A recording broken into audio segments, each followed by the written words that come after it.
Assalamualaikum warahmatullahi wabarakatuh. Bismillahirrahmanirrahim. Alhamdulillahi rabbil alamin. Wassalatu wassalamu ala asyrafil anbiya'i wal mursalin Nabiyyina Muhammadin wa ala alihi wa sahbihi ajma'in. Rabbi shrah li sadri wa yassir li amri wahlul 'uqdatan min lisani yafqahu qawli, amma ba'd. Tama-tama puji dan syukur bagi Allah Subhanahu wa taala, Tuhan pemilik, pencipta, penguasa dan pentadbir sekalian alam. Dialah Allah yang maha agung, dialah Allah yang maha berkuasa, dialah Allah yang segala-galanya tunduk di bawah kehendak dan kudrahnya. Selawat dan salam ke atas Nabi junjungan kita, Nabi Muhammad sallallahu alaihi wasallam, juga atas ahli keluarga baginda, para sahabatnya dan para pengikutnya yang setia sehinggalah ke hari kiamat. Alhamdulillah. Kemudian kita juga ucap terima kasih kepada pihak Masjid Al-Ahmadi, imam, pengurusinya dan seluruh saf jawatan kuasa masjid, yang mana alhamdulillah pada malam ni dengan asbab semua ni Allah Subhanahu wa taala pertemukan kita kembali. Dan malam ni cerita-ceritanya berkaitan dengan Al-Isra' wal Mi'raj. Dan masa kita pun tak panjang, tak panggil tak banyak. Pendek je. Kuliah Maghrib ni biasa tak boleh panjang. Kalau kuliah subuh tak apa. Dah. Nama pula kalau hari cuti, tak apa. Kuliah Maghrib ni esok pula kerja. Jadi insya-Allah lah dalam masa yang Allah Ta'ala rezekikan kepada kita, maka pada malam ni kita mari nak cerita, nak ambil iktibar daripada sebuah perjalanan agung yang telah berlaku kepada Nabi kita Muhammad sallallahu alaihi wasallam. Yang mana sebelum daripada ni pun kita mari cerita hak ni dah. Dan kita cerita dah bagaimana perjalanan itu berlaku. Sejak daripada Nabi sallallahu alaihi wasallam diutuskan oleh Allah, kemudian Nabi diuji oleh Allah Subhanahu wa taala, orang tak terima dakwah dia. Nabi pergi ke Taif. Sebelum daripada Nabi ke Taif tu, setelah Nabi ni berdakwah di Mekah, banyak cabaran dia. Masa tu mula-mula tak apa. Sebab yang defend Nabi di Mekah ada dua orang tunggak utama Nabi. Yang pertama ialah pak saudara dia yang tak beriman, Abu Talib. Dia tolong Nabi ni sebab anak saudara dia. Yang kedua, isteri Nabi, Khadijah binti Khuwailid. Dua orang ini tulang belakang dakwah Nabi sallallahu alaihi wasallam. Tapi setelah 10 tahun Nabi berdakwah, akhirnya dua-dua orang ni mati dalam tahun yang sama. Tahun yang sama meninggal. Seorang meninggal dalam tidak beriman, Nabi sedih. Seorang lagi meninggal dalam keimanan, Nabi sallallahu alaihi wasallam juga sedih kerana dia adalah isteri baginda sallallahu alaihi wasallam. Lepas tu Nabi pun cari dakwah lain sampai pergi ke Mekah. Pergi ke Mekah nak berdakwah, ditolak dakwah Nabi. Bukan setakat ditolak, sampai bekat kena pekung dengan batu. Balik Nabi dalam keadaan luka berdarah. Sehingga malaikat mari tanya Nabi, Allah Ta'ala ni offer kepada Nabi sallallahu alaihi wasallam untuk hempakkan gunung yang besar di atas dua penduduk Mekah dan Taif. Kalau nak, silalah perintah. Tapi Nabi tak nak. Nabi kata mudah-mudahan Allah Subhanahu wa taala akan keluarkan daripada zuriat sulbi mereka ni orang beriman kepada Allah. Balik Nabi Mekah. Nak masuk Mekah tak boleh pula. Masa orang Mekah berat masa tu. Kita nak cerita realiti dakwah Nabi tu begitu. Sehinggalah akhirnya dengan perlindungan seorang kafir musyrik, Nabi boleh masuk semula dalam Mekah. Sedihnya Nabi dakwah dia. Sehinggalah berlakunya peristiwa Al-Isra' wal Mi'raj. Allah Ta'ala ni akak naik Nabi ke langit untuk satu perjalanan agung. Nak pindah Nabi ni daripada ilmu yaqin kepada ainul yaqin. Belum ni Nabi yakin dah, tapi yakin Jibril mari bawa wahyu. Tapi Allah Ta'ala ni nak suruh Nabi naik lagi Tahap dia ni daripada ilmu yakin pergi kepada ainul yakin ni maknanya ilmu ni tahu. Ainul yakin ni tengok. Orang hak tahu dengan orang tengok tak sama. Orang tahu dengan ilmu berita, dengan orang tengok sendiri tak sama. Jadi Allah Ta'ala ni nak nakak Nabi ni ke sampai satu tahap ainul yaqin. Allah Ta'ala bawa jalan Nabi SAW dalam peristiwa agung Al-Isra wal Mi'raj.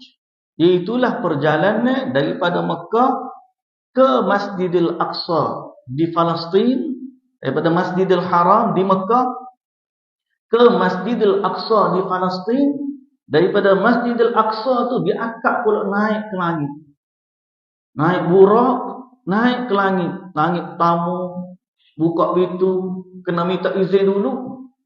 Kemudian jumpa Nabi Adam AS pun naik lagi.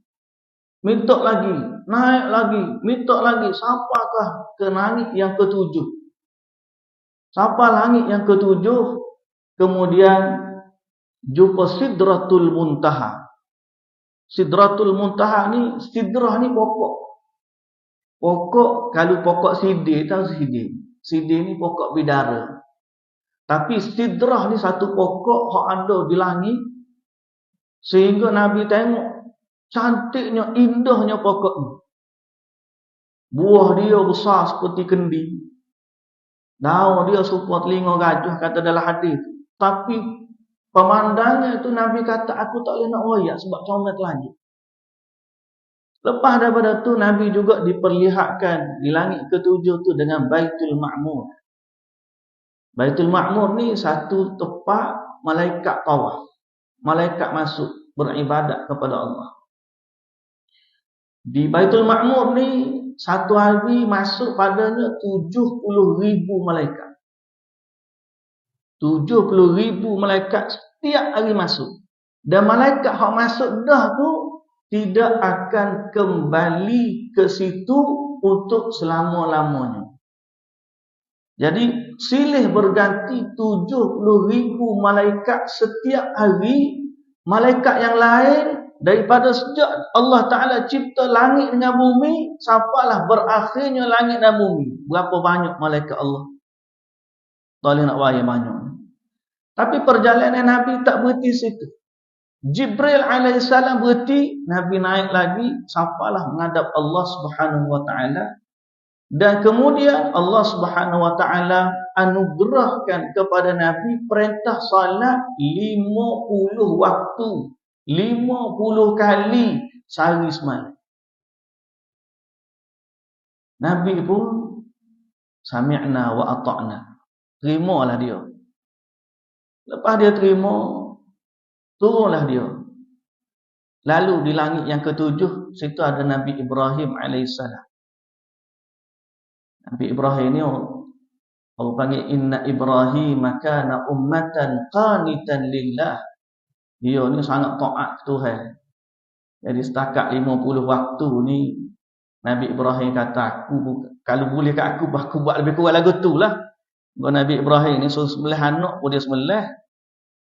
Tu tahap taatnya Nabi Ibrahim. Suruh tinggal anak di pada pasir, anak dengan bini, tak ada orang, tak ada pokok, tak ada rumah, tinggal. Dia ni Nabi Ibrahim, tahap taat dia ni. Suruh tinggal anak, tinggal. Suruh tinggal bini, tinggal. Berat pada tu, suruh sembelih anak, sembelih. Ni Nabi Ibrahim, taatnya kepada Allah. Jadi bila Nabi Muhammad SAW lalu dalam perjalanan balik tu, jumpa dengan Nabi Ibrahim, dia tak kata apa. Turun lagi naik langit kenal, jumpa Nabi Musa alaihissalam. Nabi Musa kata, aku dah teh dah Bani Israel, tak pandai. Bani Israel tak buat. Jadi kalau boleh membalik semula, minta kurang dengan Allah Subhanahu wa taala. Nabi pun terima nasihat tersebut. Bolehlah kurang 5. Daripada 50 jadi 45. Turun pula. Lalu Nabi Ibrahim tak kata apa juga. Lalu Nabi Musa kata kiklik minta semula. Naik lagi. Daripada kurang 45, boleh pula kurang 5, 40. Turun pula.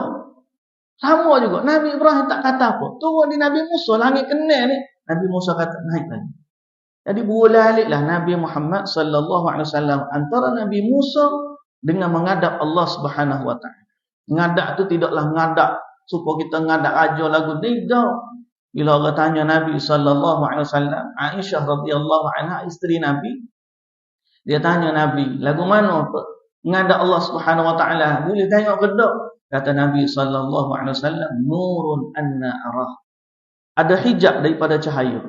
Allah Taala, Nabi tak nampak Allah Taala. Cuma Nabi tahu dia menghadap Allah Subhanahu wa taala. Jadi turun naik, kurang 45 jadi 40. Naik lagi kurang 40 jadi 35. Naik lagi kurang 35 30. Lagi pula tunggu 25, 20, 15, 10 sampai 5. Berapa kali dia ulang-alik. Semua tu Nabi ulang-alik demi umat dia. Bukan demi Nabi. Nabi ni semaya tapak kaki beres. Nabi bimbang kita ni takut tak Allah. Akhir sekali tu boleh 5 tu Nabi Musa kata naik sekali lagi. Naik kata Nabi sallallahu alaihi wasallam, ai malu dah nak naik. Okey 5 pun nak minta lagi. Akhir sekali Nabi pun redha lah. Nabi redha, oleh Nabi tu. Bila turun tu dibawalah dalam perjalanan tu tengok pada syurga, tengok pada neraka, tengok pada malaikat. Nak tambahnya keyakinan dalam dakwah Nabi sallallahu alaihi wasallam.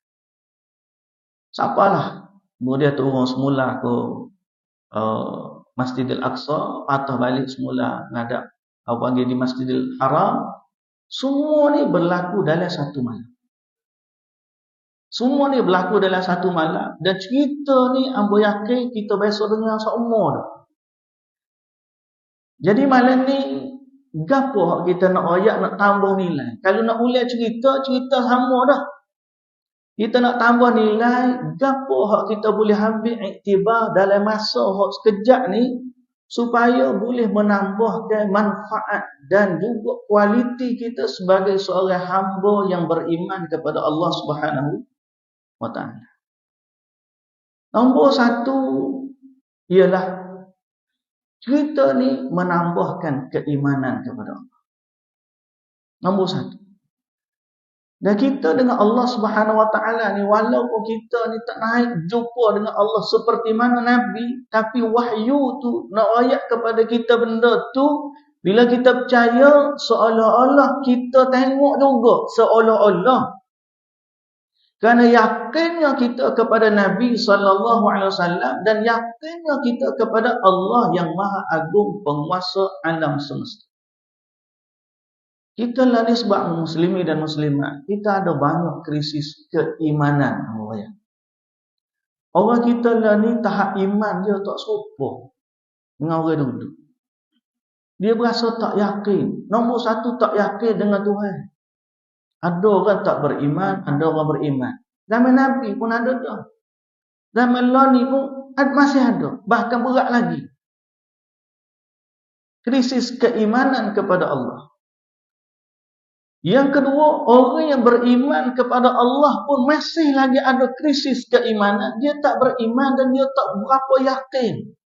Nak kata ilmu yakin dengan ainul yakin tu, dia boleh jadi ilmu pun tak berapa nak yakin tu. Tak yakin tentang syurga, tak yakin dengan neraka. Tengok pak kita sehari 2 hari ni. Tadi hamba dalam perjalanan duk buah-buah, muka kita mari pasir mah. Lalu 2 getok lah kita lalu. Dah.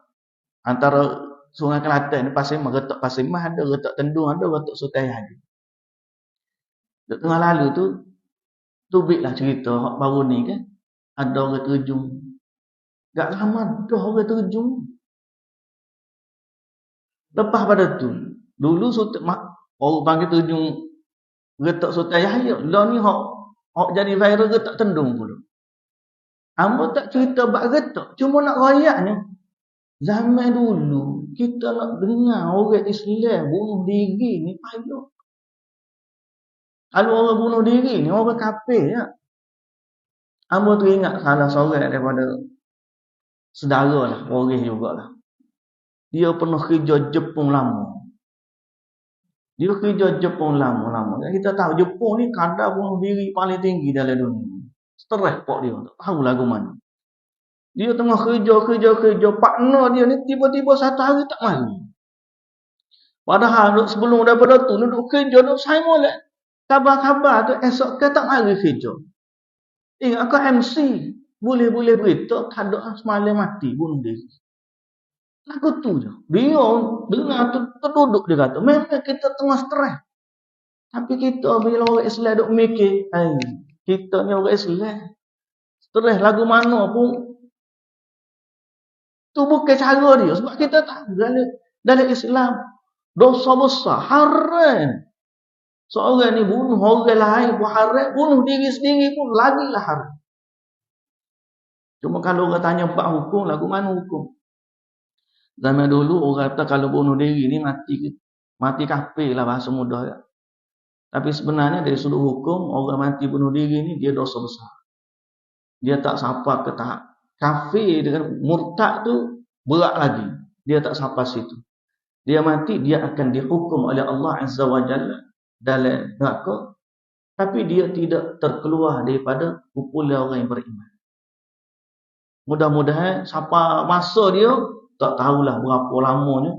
Mudah-mudahan akan tiba waktunya mereka mendapat keampunan dari Allah Subhanahu Wa Taala. Tapi dosa tu berat. Jadi kita nak relate ke apa?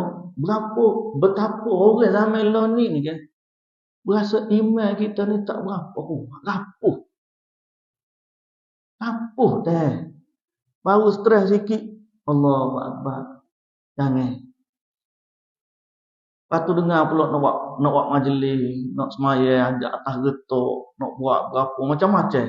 Macam LPT lah, LPT semayang. Kita kata tu semua tu tidak merawat masalah. Isu paling utamanya bukan masalah. Getok tu ada semangat tak molek ke berapa, bini beratur ke tidak. Isu paling utama dalam masalah kalau kita nak rawat, kena faham ke orang betapa keimanan kepada Allah ni benda yang paling utama. Kena jaga molek bab ni. Baik. Jadi poin nombor 1 bila kita kata Isra wal Mi'raj ni mengajar kita tentang hakikat keimanan kepada Allah yang Maha Adil.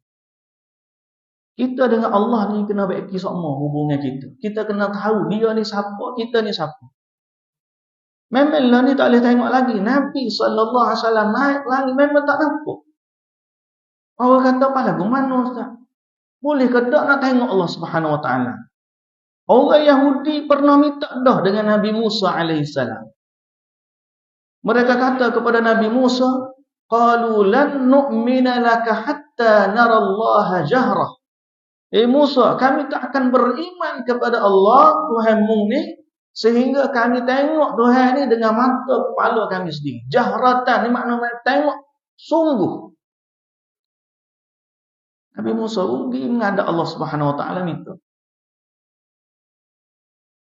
Wa kallamahu rabbuhu qala rabbi arini anzur ilaik. Nabi Musa minta, ya Allah boleh ke tak? Mau tunjuklah dirimu ke aku nak tengok. Pas nak ayat ke Bani Israel ini tujuannya supaya Bani Israel beriman kepada Allah. Allah Subhanahu Wa Taala pun nak tunjuk kekuasaan dia. Dia kata qala lan tarani. Musa, kamu tak boleh tengok aku. Lan tarani, kamu tak akan dapat tengok. Walakin inzur ila al-jabal, tapi mu tengok pada gunung. Fa in istaqarra makanahu fasawfa tarani. Kalaulah gunung tu teguh tetap tempat dia, mu boleh tengok. Kalau tidak, tak sah. Lalu Allah Ta'ala kata, falamma tajalla rabbu lil jabali ja'alahu dakka. Bila Allah bertajalli, disebut dalam tafsir, tajalli ni bukan tunjuk diri lagi, Allah buka hijab, tak nampak lagi. Gunung tu, bila terbuka hijab Allah, hancur berpecah. Fakharra Musa sa'iqan. Nabi Musa pun rebuh pesah. Nabi Musa pesah. Falamma afaqa qala subhanaka tubtu ilaika wa ana minal muslimin. Apabila dia pun pasal tak khabar, lepas dia pun sedar, dia berkata, ya Allah, aku taubat kepadamu. Taubat apa? Sebab minta nak tengok tu di dunia ni satu benda hak Tuhan tak mau. Akhir sekali dia kata, aku berserah diri kepadamu. Jadi dalam dunia ni, ulama ahli sunnah kata, secara sepakat tidak ada seorang pun daripada manusia, tidak ada sesuatu pun daripada makhluk boleh tengok Allah Subhanahu Wa Taala selama adanya selama alam ni, alam dunia. Apa boleh ke tak boleh? Boleh tengoknya. Jawapan dia boleh. Boleh, tapi tidak learning. Bila boleh tengok? I'tiqad ahli sunnah wal jamaah, kita ni orang hak bertamu, hak boleh tengok Allah ada syarat ni. Barang mahal ni dia tidak boleh berlaku. Pertama, syarat dia orang beriman kepada Allah yang boleh tengok Allah. Orang tak beriman kepada Allah takkan boleh tengok. Yang kedua, syarat kedua ialah boleh tengok pun bila mereka sudah berada di dalam syurga. Masuk syurga dah baru boleh tengok. Kalau tidak, tak boleh. Pasal apa? Nikmat melihat Allah ni adalah sebesar-besar nikmat. Lebih besar daripada nikmat syurga.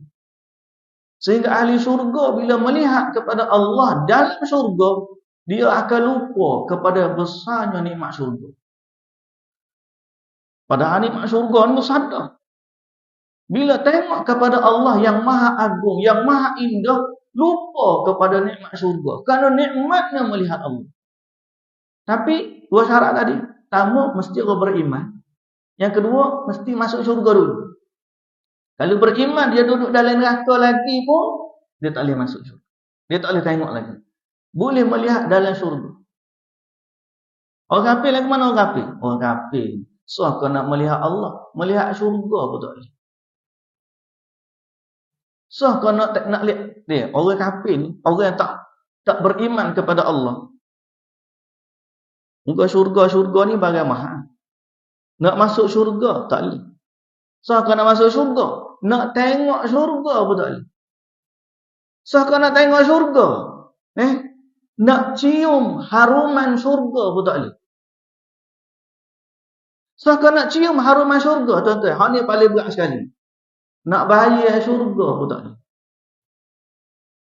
Hari ni, tak ada orang boleh bayar syurga. Sebab Allah Ta'ala kata dalam hadis kursi, a'dadtu li'ibadi ma la 'ainun ra'at wa la udhunun sami'at wa la khatara 'ala qalbi bashar. Allah Ta'ala kata, aku sediakan bagi orang beriman, hamba-hamba aku yang salih ni, hak mata tak pernah tengok. Hak telinga tak pernah dengar. Hak tak pernah terlintas di hati manusia. Jadi orang kafir ni nak terlintas pun tak sapa, nak dengar pun tak boleh, nak tengok pun tak boleh, nak cium pun tak boleh. Pasal apa? Nikmat syurga ni terlalu besar. Apa tak lagi kalau nak melihat kepada Allah Azza wa Jalla.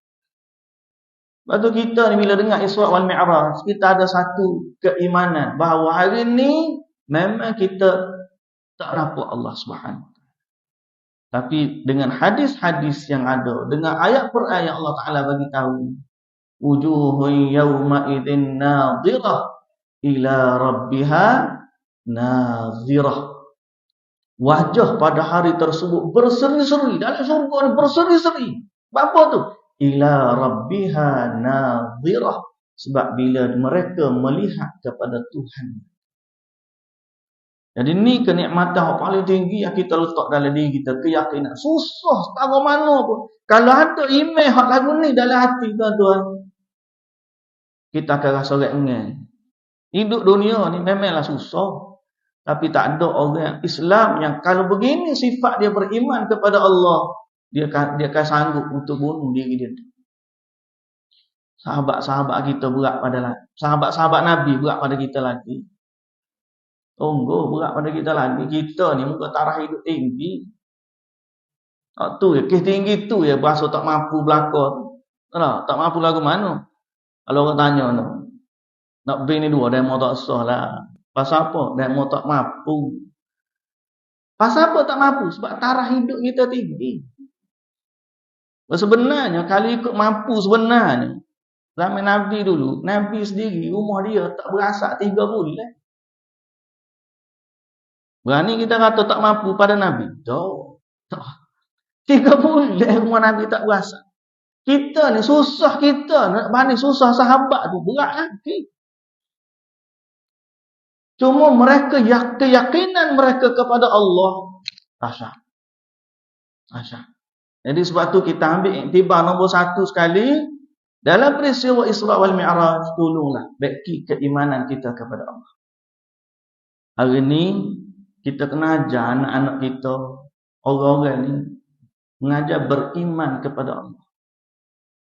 Sebab majoriti kita hari ni, iman yang ada pada kita ni, kalau tak mari dengar, tak mari mengaji, tahap dia iman warisan, iman saka. Maksud saka lagu mana iman warisan? Iman daripada mu ayah. Bapa mu Islam, mu ayah habis Islam. Gapo dia Islam? Tak tahu. Tu ya tu. Tu iman tengah nak panggil, nak akad nikah, aku kena test dulu. Sehingga sebahagian daripada orang baru masuk Islam lebih kenal Islam daripada orang yang dah lama dah Islam. Malu itu. Baik. Itu bab nombor 1 menurut. Nombor 2, peristiwa iktibar ni selain daripada keimanan kepada Allah Subhanahu Wa Taala, barang paling besar juga ialah pasal semaya itu sendiri.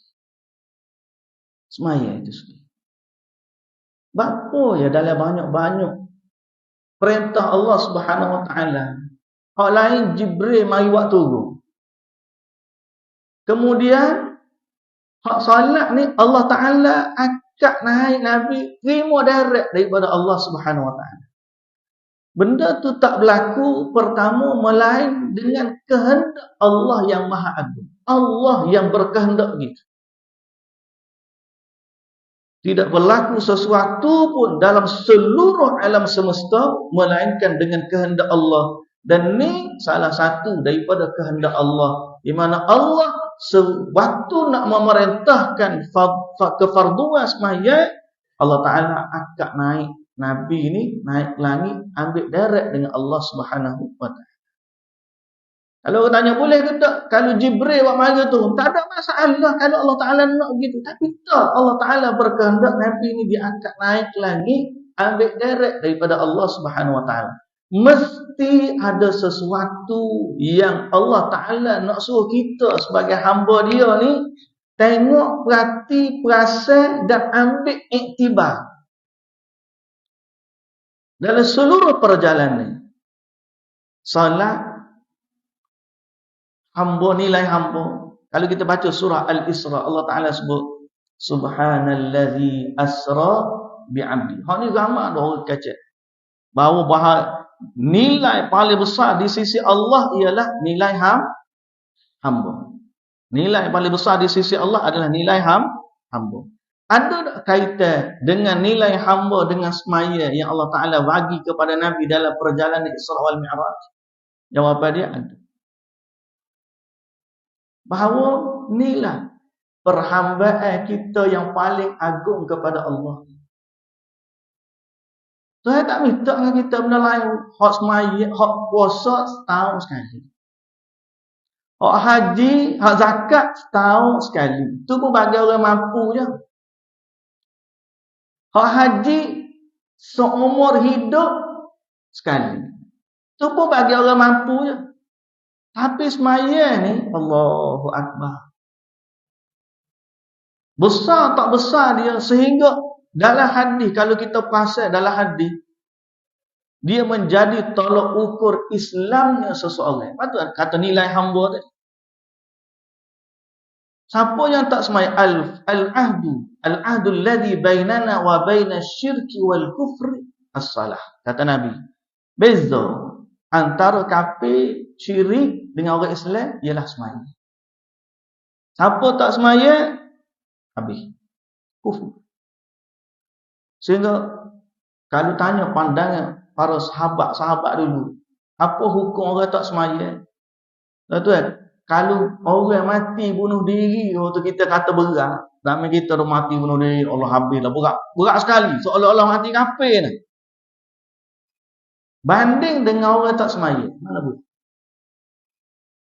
Mata kita, mata masyarakat, oh tengok berat ni. Hak hidup tak semaya berat lagi pada tu. Sungguh.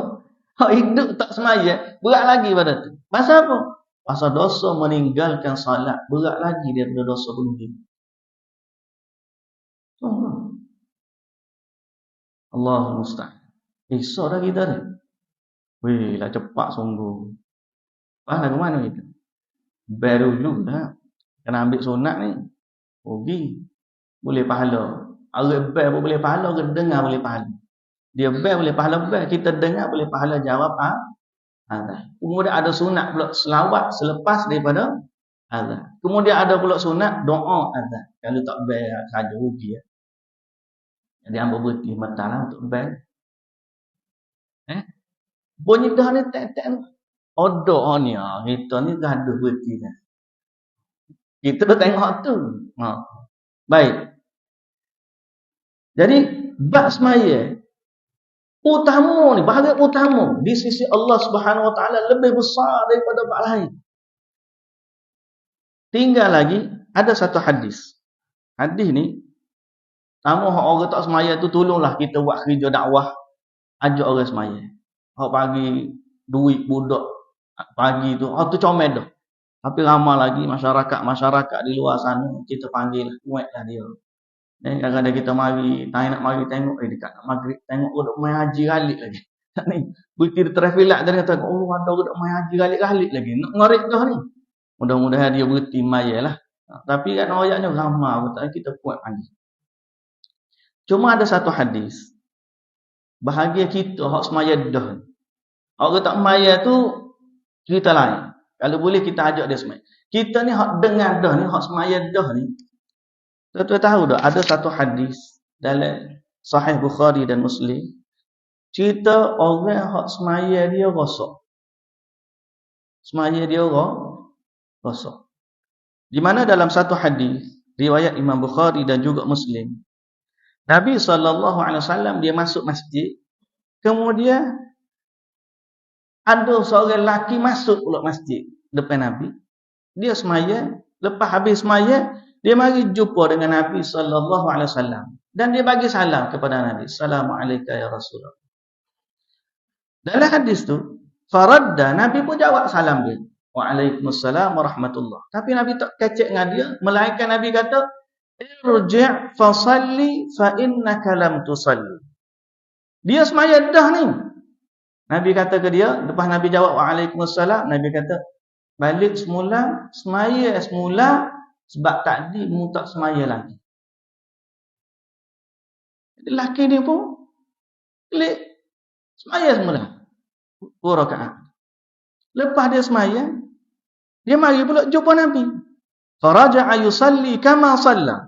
Dia pun klik semaya semula seperti mana dia semaya tadi. Lepas habis semaya, dia mari jumpa Nabi sallallahu alaihi wasallam. Kemudian dia bagi salam kali kedua pada Nabi. Nabi kata, irji' klik semula, maya semula, pasalmu tak semaya lagi. Dia pun pergi semaya semula. Semaya 2 rakaat, lepas maya, mari semula jumpa Nabi kali ketiga, bagi salam. Nabi kata ke dia, klik semaya semula, pasalmu tadi tak semaya lagi. Fa innaka lam tusalli. Dia pun kena 3 kali ulas semaya ni, dia kata, ya Rasulullah, boleh tak ajar kat aku lagu mana cara nak semaya? Hadis ni cerita tentang orang semaya dah, tapi semaya dia tak sempurna, sehingga Nabi kata, mu tak semaya lagi. Hak ni hak kita nak bincang dalam masa lepas ni 10 minit lah kita kata. Cerita lagu mana nak molek kualiti salat kita, kita tak semaya tapi Tuhan tak terima. Kita berhenti azan. Baik, muslimin dan muslimat yang dirahmati Allah. Jadi cerita kita tadi, dalam hadis ada cerita tentang seorang lelaki yang memang semaya dah, Tapi innaka lam tusalli. Dalam bahasa Arab, makna dalam bahasa Melayu, irji' balik semula. Fasalli, semaya. Fa innaka lam tusalli. Kerana kamu sebelum ni belum semaya. Maknanya tadi semayamu tadi tidak dikira sebagai semaya. Ulas sampai 3 kali, kali ketiga dia minta dengan Nabi, ya Rasulullah, tolonglah hajar aku semaya.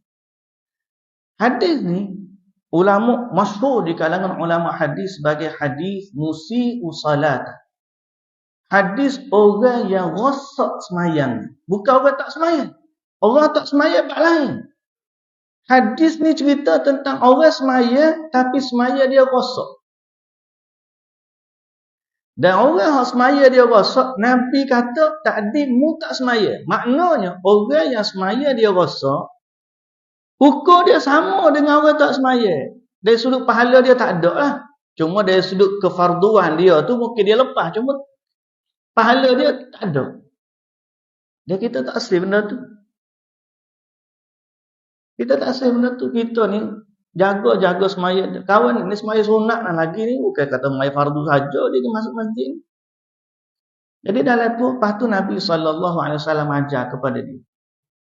Dalam hadis tu Nabi SAW ajar kepada dia, rafah dia. Kata Nabi SAW, "Idza qumta ila as-salati fakabbir, thumma qra' ma tayassara ma'aka min al-Qur'an, thumma rka' hatta tatma'inna raki'an, thumma rfa' hatta ta'tadila qa'iman, thumma isjud hatta tatma'inna sajida, thumma rfa' hatta tatma'inna jalisa, waf'al dhalika fi salatika kulliha." Rekahnya Nabi kata, apabila mu diri nak semaya, mu kabir, bertakbir. Maknanya kita Allahu Akbar. Lepas tu Nabi kata kepada dia, "Iqra' ma tayassara ma'aka minal Qur'an." Membacalah apa hak mu mampu daripada salat. Mana Fatihah tu wajib dah. Lepas daripada tu baca hak mana kita mampu. Hak tu kita buat dah. Kemudian Nabi SAW kata, "Tsumma rka'." Kemudian mu raka' hatta tatma'inna raki'an. Sehingga kamu betul-betul tenang dengan rakaatmu. Kemudian mu bangkit daripada rakaat sehingga hatta ta'tadila qa'imah, sehingga mu betul-betul tegak diri. Kemudian mu sujud sehingga mu betul-betul tenang dengan sujudmu. Kemudian mu bangkit daripada sujud sehingga mu betul-betul tenang dengan duduk antara dua sujud. Kemudian Nabi kata, mu buatlah begitu dalam semua solat kamu. Dalam syarah hadis ni, lelaki ni nama dia Khalad bin Rafi'. Seorang sahabat Nabi nama dia Khalad bin Rafi'. Dan ulama hadis bahas, dia semaya ni dia cepat. Semaya dia cepat. Sehingga dalam hadis tu Nabi kata hatta tatma'in, sehingga mu tenang rakaatmu. Sehingga mu tegak dirimu. Sehingga mu tenang sujudmu. Tenang itulah hak dalam fiqh Syafi'i kita panggil tamak ni. Orang semaya tak ada tamak-ninah ni, maka dia rosak solat. Hadis ni dia panggil hadis orang rosak solat sebab dia tak ada tamak-ninah. Bahasa mudah kita kata orang semaya tak ada tamak-ninah, mungkin dia semaya, tapi kita tak tahu di sisi Allah. Berdasarkan hadis Nabi ni kita takut dia semaya itu tidak diterima oleh Allah Subhanahu wa taala. Kita tak asli. Kita nak semaya kita ni diterima oleh Allah Subhanahu wa taala. Anak-anak kita, budak-budak kita, berapa assalamualaikum warahmatullahi. Baca bismillahirrahmanirrahim, Allahu akbar. Di Indonesia akan ada semaya roket tarawih 20 rakaat 17 berapa? Zuhur pula. Setengah tu zuhur semaya laju. Kalau dia baca hadis ni ya. Oh, ngilip pala. Wah kita jangan landiru pula. Dia kata inovasi dalam semaya. Tak ada inovasi, hak tu Tuhan tak terima.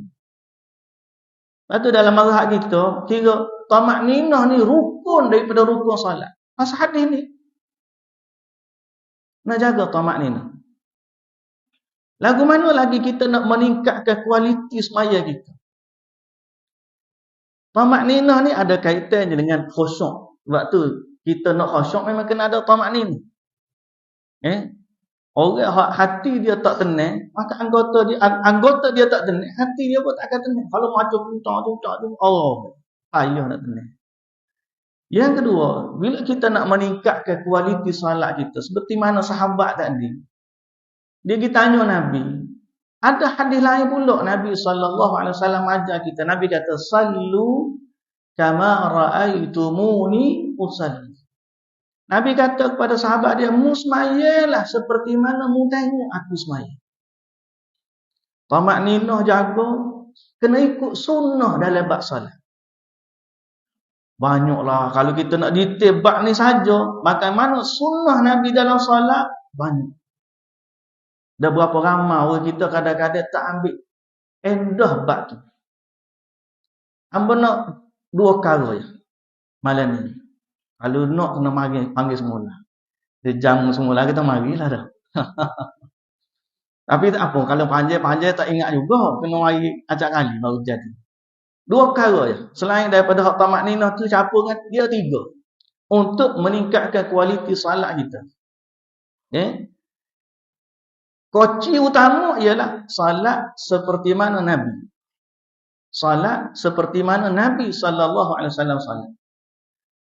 Pertama, tamak ninah. Nombor dua, banyak benda sunnah orang tak buat dalam sembahyang ni ialah doa iftitah. Allahu Akbar. Bismillahirrahmanirrahim. Alhamdulillah. Baca Al-Fatihah semua. Tu. Padahal kalau dia ambil masa sikit je baca doa iftitah ni sebagai muqaddimah, pembuka sembahyang. Tuan-tuan tahu tak dalam hadis Nabi ni ada lebih ke 11 jenis doa iftitah Nabi. Banyak. Tapi kita kalau boleh amal hak paling ringkas ni. Ada di apa ni setengah orang ni kita kalau dia semaya kita boleh dengar dia Allahu Akbar. Kebetulan dia perlu baca Fatihah kuat. Selama kita duduk dengar semaya tak dengar dia baca doa iftitah. Pasal boleh jadi dia nak kejar tu imam, boleh jadi ada setengah-setengah orang tu dia baca dia tu dia jadi slow, dia takut tak ada dan sebagainya. Tapi tak apa, ejahlah lagu mana pun biar kalau boleh doa iftitah ni jangan tinggal. Doa iftitah hak paling kita mudah baca. Allahu Akbar kabira walhamdulillahi katsira wa subhanallahi bukratan wa asila. Berarti setakat tu kira jadi dah. Hak wajah tu tak apa tak baca pun. Kalau lorak sekarang mana pun bacalah doa iftitah. Allahu Akbar kabira. Kita semaya sunnah, kau semaya berapa boleh baca. Doa iftitah. Sunnah dalam sunnah salat ialah kita membaca doa iftitah. Apa makna doa iftitah? Hak tu Allahu Akbar kabira walhamdulillahi katsira wa subhanallahi bukratan wa asila. Tu kita puji Allah Subhanahu wa taala. Dua. Tamak ninah jaga, doa iftitah baca. Nombor tiga, hak ngelah mun ayat. Semaya ni hak jarang juga kita buat ialah sunnah berdoa dalam solat. Doa dalam solat. Semaya itu sendiri adalah doa. Kalau kita ngaji fiqh, ta'rif semaya ni as-salah ta'rifuha lughatan as-salah ad-du'a. Ta'rif semaya dalam bahasa ialah berdoa. Dan memang sungguhlah. Semaya kita tu sebenarnya cara doa. Cuma orang kita ni dia mikir doa ni gini. Lagu mana doa? Gini. Gini pun doa juga. Duk rokok tu pun doa juga. Duk sujud tu pun doa juga. Cara sebaik-baik doa ialah sujud. Kamu perhati kadang-kadang orang kita selagi tak lagu ni kan dia tak berasa doa. Supaya orang maya jenazah juga. Orang maya jenazah kadang-kadang kita lah ni ada trend orang kita ke, trend dia kalau mati dia suruh anak kau siapa jadi tok imam. Jadi kadang-kadang budak ni dia tak fakih lagi. Kalau tanya dia suruh hukum molek, kalau tengok ulama-ulama dulu dia tak pesan anak-anak, dia akan cari orang yang paling alim, paling soleh untuk jadi tok imam solat. Pasal apa? Dia mengharapkan doa daripada orang soleh. Cuma orang kita ni dia ada satu nilai tambah hebat. Kalau anak dia boleh jadi tok imam semaya jenazah. Sebenarnya tidak lagu tu. Orang ulama dulu dia akan pesan. Siapa dia orang paling alim? Contohnya kalau yang ada, kalau boleh tok guru dulu. Tok guru ni aziz pun zaman dia hidup. Orang ni tok guru ni pun semaya. Pasal apa? Mengharapkan doa. Bapa, orang kita ni kadang-kadang bila semaya jenazah, Allahu Akbar, baca Fatihah. Allahu Akbar, baca selawat. Allahu Akbar, baca doa. Allahu Akbar, bagi salam. Masa doa dalam semaya tu cepatnya doa takbir. Kita nak baca doa hak Nabi ajar tak ada habis. Tapi lepas Assalamualaikum warahmatullahi Assalamualaikum warahmatullahi panjang pula doa ni. Kita kata apa dia tak doa dalam gini? Tak ada. Hak Nabi ajar doa dalam ni hak betul. Pasal apa? Orang kita anggap doa ni kena gini. Sama juga dalam semaya fardu. Kalau tuan-tuan perhati doa Nabi dalam semaya banyak tepat. Allahu Akbar. Ada doa iftitah hak bersifat doa. Allahumma ba'id baini wa baina khataayaya kama ba'adta bainal masyriqi wal maghrib. Allahumma naqqini minal khataaya kama yunqqa ath-thawbul abyadu minad danas. Bunyi pelik tak ada baca nak buat pasal ni. Doa, Nabi ada doa dalam iftitah, Nabi baca. Kemudian, dalam sunnah juga, bila kita ada ayat azab, ada ayat nikmat, kita minta dengan Allah, Ya Allah, aku nak nikmat. Ya Allah, aku masuk syurga. Ya Allah, aku jauhkan aku daripada azab neraka. Boleh doa dalam semaya. Tengah-tengah baca, berhenti. Kalau kita semaya sunat terutamanya, tu imam janganlah berhenti gitu dah, orang pelik pula. Tapi kalau kita semaya sunat, maya-maya tiba-tiba ayat doa, ayat surga, Ya Allah, kurniakanlah aku surga. Ya Allah, jauhkanlah aku dari azab. Tengah semaya, qiyam boleh doa. Waktu rokok, ada riwayat Nabi doa. Tapi paling utama mengagungkan Allah. Dalam sujud, ada Nabi doa. Allahumma ghfirli dhambi kullahu diqqahu wa jillahu awwalahu wa akhirahu alaniyatahu wa sirrahu. Nabi doa. Subhanakallahumma rabbana wa bihamdika Allahumma ghfirli, ya Allah ampunkanlah. Dan Nabi SAW kata paling hampir seorang hamba dengan Tuhan dia waktu dia sujud. Habis hadis itu tak habis itu. Nabi kata perbanyakkanlah doa. Lepas tu duduk dalam tasyahud antara dua sujud, rabbighfirli warham, doa lagi. Kemudian tasyahud tu innaka hamidum majid, ada doa lagi. Betapa banyaknya doa dalam sunnah waktu kita sembahyang. Kalulah kita faham bab tu, Allahu Akbar. Jadi tuan-tuan, mana ayatnya banyak lagi, kita kena baiki sembahyang. Mudah-mudahan Allah Subhanahu wa taala memberkati kita. Mudah-mudahan Allah Subhanahu wa taala memberikan taufik dan hidayah kepada kita.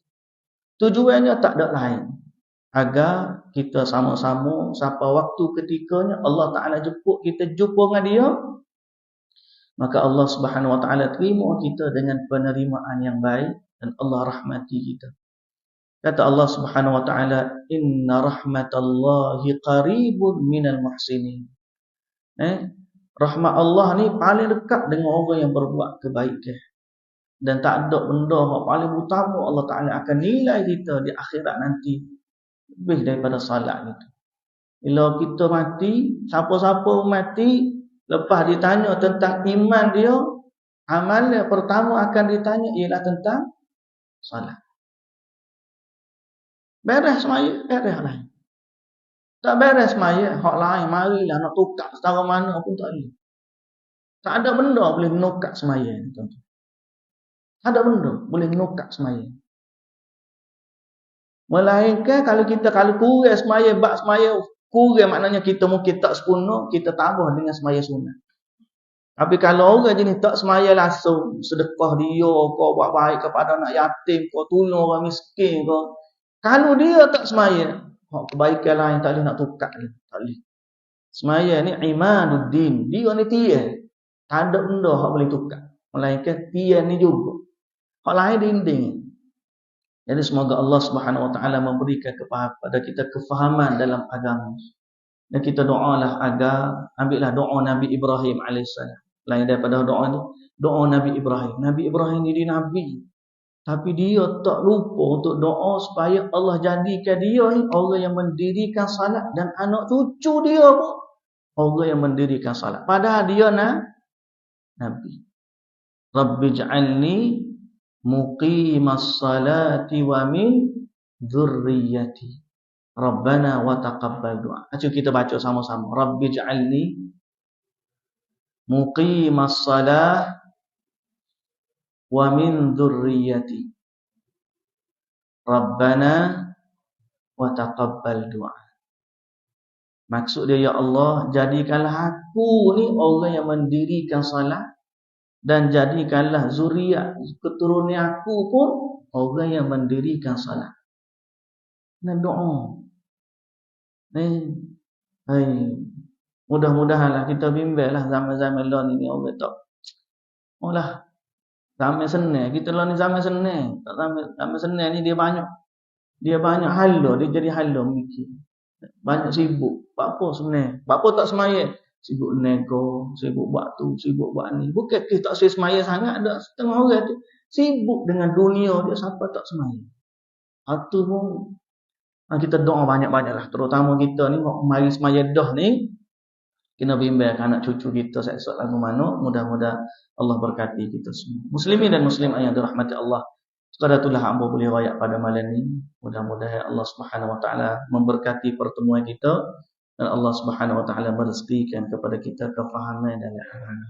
Ya, pakak-pakak beramal dengan sunnah yang Nabi sallallahu alaihi wasallam ajar, sebab tidak ada cara yang paling baik untuk dapat nilai seorang hamba melainkan dengan ikut jejak langkah Nabi sallallahu alaihi wasallam yang sudah diiktiraf sebagai hamba.